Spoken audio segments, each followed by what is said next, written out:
예, 안녕하세요. 미학경 테스트 김동빈입니다. 자, 우리 지난 시간에 이제 무차별 곡선 이론에 대해서 개략적인 이해 다 됐으니까요. 이제 본격적으로 서수적 효용 체계에서 이제 주어진 소비자의 최적 소비 지점 한번 찾아보도록 하겠습니다.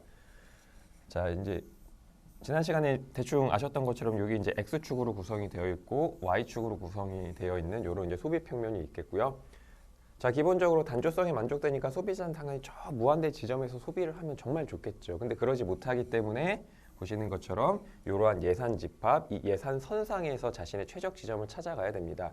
자, 그런데 그냥 요 정보만으로는 여기가 최적인지 여기가 최적인지 여기가 최적인지 여기가 최적인지 알 수가 없어요. 그래서 등장한 게 바로 이제 무차별 곡선입니다.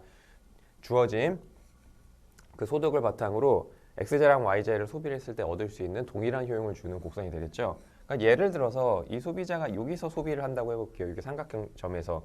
자, 그러면 여기를 지나는 무차별 곡선을 그려봤더니 공교롭게도 이제 이렇게 그려지더라라는 얘기입니다. 자, 그러면요. 무차별 곡선이 이렇게 있으면 여러분 요 바깥쪽으로 갈수록 당연히 더 효용이 높아진다라는 거 아실 수 있잖아요. 그러니까 이 소비자는 이 삼각형 지점이 아니라 여기 네모 지점으로 오면 보시는 것처럼 이것도 여기 네모 지점도 이제 그 예산 선상이 있기 때문에 당연히 선택 가능한데 요 삼각형보다 더 높은 효용이잖아요. 그래서 이렇게 되잖아요. 그러니까 보시는 것처럼 예산선이 주어져 있을 때 이렇게 이제 예산선이 주어져 있을 때 어떤 특정 지점을 한번 찍어봐요. 이제 예를 들어서 뭐 여기서 소비를 한다라고 한번 해보겠습니다. 그래서 이 소비자가 여기서 딱 소비를 할 때 이 점을 지나는 무차별 곡선을 그려봤더니 이 예산선과 이렇게 교차한다더라 라는 얘기는 무슨 얘기입니까? 요 안쪽으로 가게 되면은 효용이 더 늘어날 수 있다는 얘기입니다. 뭐 요 점이나 요 점이나 보시는 것처럼 이 안쪽으로 들어오게 되면은 뭐 요런 점이에요. 요런 점. 보시는 것처럼 선택 가능한데 예산 선상이 있기 때문에 선택 가능한데 더 바깥쪽에 무차별 곡선을 지금 그리게 되겠죠. 효용이 늘어난다는 얘기입니다. 즉 다시 말씀드리면 예산 선상에서 어느 지점을 찍었는데 만약에 무차별 곡선과 예산선이 이렇게 교차한다면 여기는 최적 지점은 아니구나라는 얘기입니다. 이 안으로 들어가면 되겠죠. 그래서 안으로 들어왔습니다. 하지만 보시는 것처럼 여전히 또 무차별 곡선과 예산선이 교차하네요. 더 안으로 들어가면 된다는 얘기입니다. 그래서 요 지점으로 들어와 봤더니 그런데 공교롭게도 보시는 것처럼 딱 요 지점에서 예산선과 무차별 곡선이 지금 접하고 있습니다. 자, 그러면은 이제 이 소비자가 선택할 수 있는 요 지점 중에서는요, 이거보다 더 바깥쪽에 위치한 무차별 곡선으로는 못 갑니다. 물론 뭐 돈이 더 많아지게 되면 그제서는 이렇게 바깥으로 이동할 수 있겠는데 어쨌든 지금 현재 소득 수준에서는 보시는 것처럼 요 지점보다 더 높은 효용을 찾아낼 수가 없게 되는 겁니다. 즉 주어진 예산 제약하에서 효용이 극대화되는 지점은 요 지점이다라는 걸 우리는 그림으로 확인을 해 보실 수가 있는 겁니다. 자, 결론부터 말씀드리자면은 이렇게 무차별 곡선이 원점을 향해서 이렇게 볼록 튀어나와 있는, 다시 말씀드리면 선호의 볼록성이 만족한 일반적인 소비자라고 한다면 말이죠. 예산선과 무차별 곡선이 접하는 여기가 바로 이 소비자의 주어진 예산 제약하에서 최적 효용 극대화 지점이다라는 겁니다. 자, 여기 뭐 되게 복잡한 수식이 이렇게 나와 있는데요. 혹시 모르기 때문에 이거 잠깐 하나 이제 보충 설명드리도록 하겠습니다. 자, 무차별 곡선과 예산선이 보시는 것처럼 이게 접하는 지점이 이제 효용 극대화 지점이다라는 걸 확인했는데 우리 접한다는 거의 의미에 대해서 좀 설명을 드려야 될 것 같습니다. 자, 접한다는 얘기는 보시는 것처럼 만나면서 기울기가 같아야 돼. 그러니까 첫 번째 만나야 되고요. 두 번째 기울기가 같아야 된다는 얘기입니다. 자, 예산선의 기울기 이거인 거 알고 계시죠? 마이너스 py분의 px가 예산선이다라는 거 우리 지난 시간에 설명을 드렸고요. 자, 우리 무차별 곡선의 기울기 뭐였습니까? 한계대체율이었잖아요. 한계대체율 mrs 마이너스 muy분의 mux y제 한계효용 그 다음에 x제 한계효용 이게 되겠죠.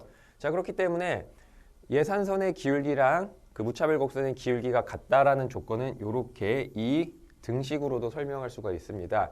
물론 앞에 마이너스 붙어 있고 여기도 마이너스 붙어 있으니까 당연히 이 마이너스는 이제 삭제해 주셔도 되겠죠. 자, 근데 요식 어디서 되게 많이 본 것 같지 않습니까? 요거 잠깐 변형해 볼게요. 그래서 양변을 px로 나눠주시고 또한 양변을 MUY를 곱해 주시게 되면은 요 식이나 요 밑에 있는 식이나 똑같은 식이에요. 얘나 똑같은 식입니다. 이거 어디서 보셨죠? 한계효용 균등의 법칙에서 보셨잖아요.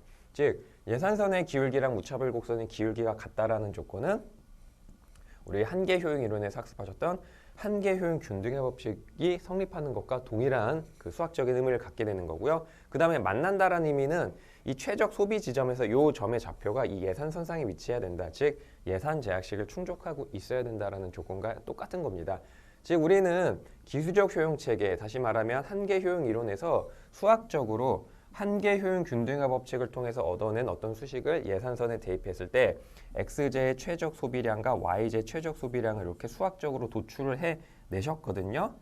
근데 그거를 그냥 단순하게 이렇게 기하학적으로 이렇게 그림으로 표현한 게 무차별 곡선 이론의 핵심이다라는 겁니다. 결론은 예산선과 무차별 곡선이 접하는 여기가 된다. 그리고 그거는 이렇게 수학적으로도 엄밀하게 다 일맥상통하는 내용이다라는 겁니다. 이게 바로 주어진 예산 제약하의 효용 극대화 무차별 곡선의 원리다라고 이제 받아들여 주시면 좋을 것 같습니다.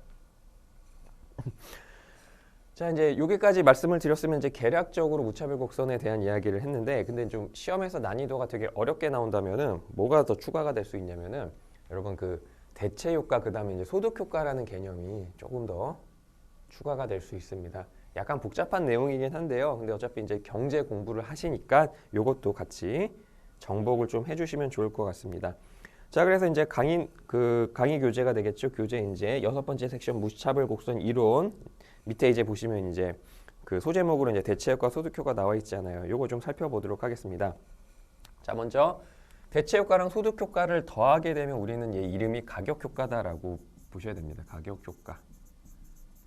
좀 이제 생소한 용어가 나와서 저는 부연 설명 드리자면은 가격 효과는 뭐냐면은 뭐 이런 걸 말해요. 자, 여기 이제 그 수요 곡선 그릴 겁니다. 우리 수요 곡선 다 아시잖아요. 자, 여기가 이제 x제에 대한 수요량, 여기가 시장 가격. 자, 시장 가격이 낮아지게 되면은 수요 곡선을 따라서 보시는 것처럼 최적 소비 지점이 여기에서 여기로 이동하겠죠. 즉 여기 A점에서 여기 B점으로, 즉 시장 가격이 낮아지니까 수요량이 늘어났습니다. 이게 수요의 법칙이에요. 우리는 이 효과를 가격 효과라 그럽니다. 가격 효과. 즉 x제에 대한 수요량이 이렇게 증가했잖아요. 이게 가격 효과라고, 가격 효과. 그러니까 대단한 게 아니에요. 가격이 낮아졌어? 나 그럼 이만큼 더 사야지. 이게 바로 가격 효과입니다. 그런데 이러한 가격 효과는요, 보셨던 것처럼 대체 효과랑 소득 효과의 합으로 구성되어 있다라는 얘기입니다.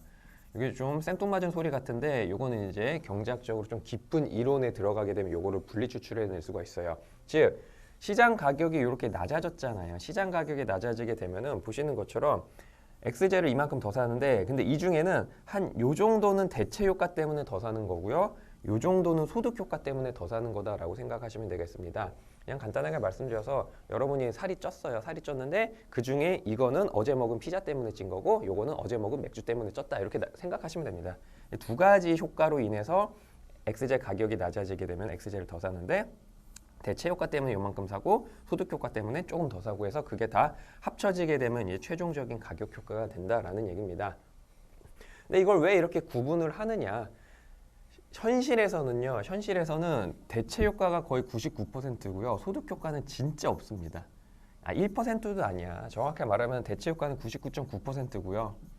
소득 효과는 이제 0.1% 정도밖에 안 돼요. 소득 효과가 차지하는 가격 효과에서 차지하는 비중은 이제 별거 안 되는 겁니다. 그러니까 물만 먹어도 살찐다는데 솔직히 요거밖에 안 돼요. 뭐 물 먹어도 살찔 리는 없겠지만, 자, 아무튼 요걸 이제 좀 구분해 줄 텐데, 자, 우리 그 강의 초반부에 경제학 입문을 하면서 우리 한계 편익 마지널 베네핏에 대해서 이제 공부를 하셨습니다.